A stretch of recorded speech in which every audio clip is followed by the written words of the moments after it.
બાળકો દ્વારા જીવદયાનું ઉત્તમ ઉદાહરણ, ઘાયલને સારવાર માટે દવાખાને પહોંચાડ્યા। માનવતા અને જીવદયા જેવા મૂલ્યો આજના સમયમાં ક્યાંક ઓસરતા જોવા મળે છે, ત્યારે વડનગરના કેટલાક નિર્દોષ બાળકો દ્વારા જીવદયાનું એક હૃદયસ્પર્શી અને પ્રેરણાદાયક ઉદાહરણ પૂરું પાડવામાં આવ્યું છે। મળતી માહિતી મુજબ અજાણ્યા ઈસમે કોઈ અસામાજિક તત્વો દ્વારા એક શ્વાનના પગને ગંભીર ઈજા પહોંચાડવામાં આવી હતી, જેના કારણે તે શ્વાન ભારે પીડામાં નજરે પડતો હતો। આ દ્રશ્ય જોયા બાદ નજીકમાં રહેલા બાળકોના હૃદયમાં કરુણ અને દયા જગાઈ હતી। બાળકોએ એક કેરેટ જેવા સાધન શ્વાનને સાવચેતીપૂર્વક બેસાડી દીધો। તેની પીડાને સમજતા તેને તાત્કાલિક વડનગર ખાતે આવેલા સરકારી દવાખાને સારવાર માટે લઈ ગયા હતા। બાળકોની આ સંવેદનશીલતા અને સહાનુભૂતિ જોઈને ત્યાં હાજર લોકો પણ ભાવુક બની ગયા હતા।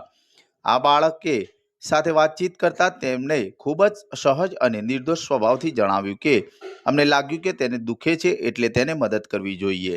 બાળકોના આ નિખાલસ જવાબે માનવતાનું સચોટ પ્રતિબિંબ રજૂ કર્યું હતું। આ ઘટનાએ સાબિત કરે છે કે જીવદયા અને માનવતા કોઈ ઉંમર કે પરિસ્થિતિ પર આધારિત નથી, પરંતુ તે હૃદયમાંથી ઉદ્ભવે છે। આજના યુવાનો અને સમાજના મોટા વર્ગ માટે આ ઘટના પ્રેરણારૂપ બની રહે તેવી છે। બાળકો દ્વારા રજૂ કરાયેલું આ ઉત્તમ ઉદાહરણ સમાજમાં જીવદયા અને સહાનુભૂતિના મૂલ્યોને મજબૂત બનાવે છે અને આપણને પણ આવા સારા કાર્ય માટે પ્રેરિત કરે છે। અને ચો લઈ જાવ છો? શું થયું છે તે?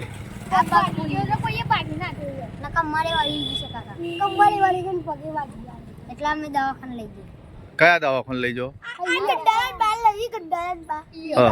તમે જોયું છે? તમારા ઘેર મમ્મી પપ્પાને ખબર છે તમે લઈને આવ્યા? કઈ ના આવ્યા છો? એવું બધાને ખબર? પહેલાં બધાને ખબર? તમે આ સામો લઈને આવ્યા છો તે? એવું પછી એને હાજુ થઈ જાય એટલે લઈને આવશો કે મૂકીને આવશો? એવું કોણ પીવડાવ? પૈસા ચોથી લાવો? એવું હે ને? મોટા પીવડા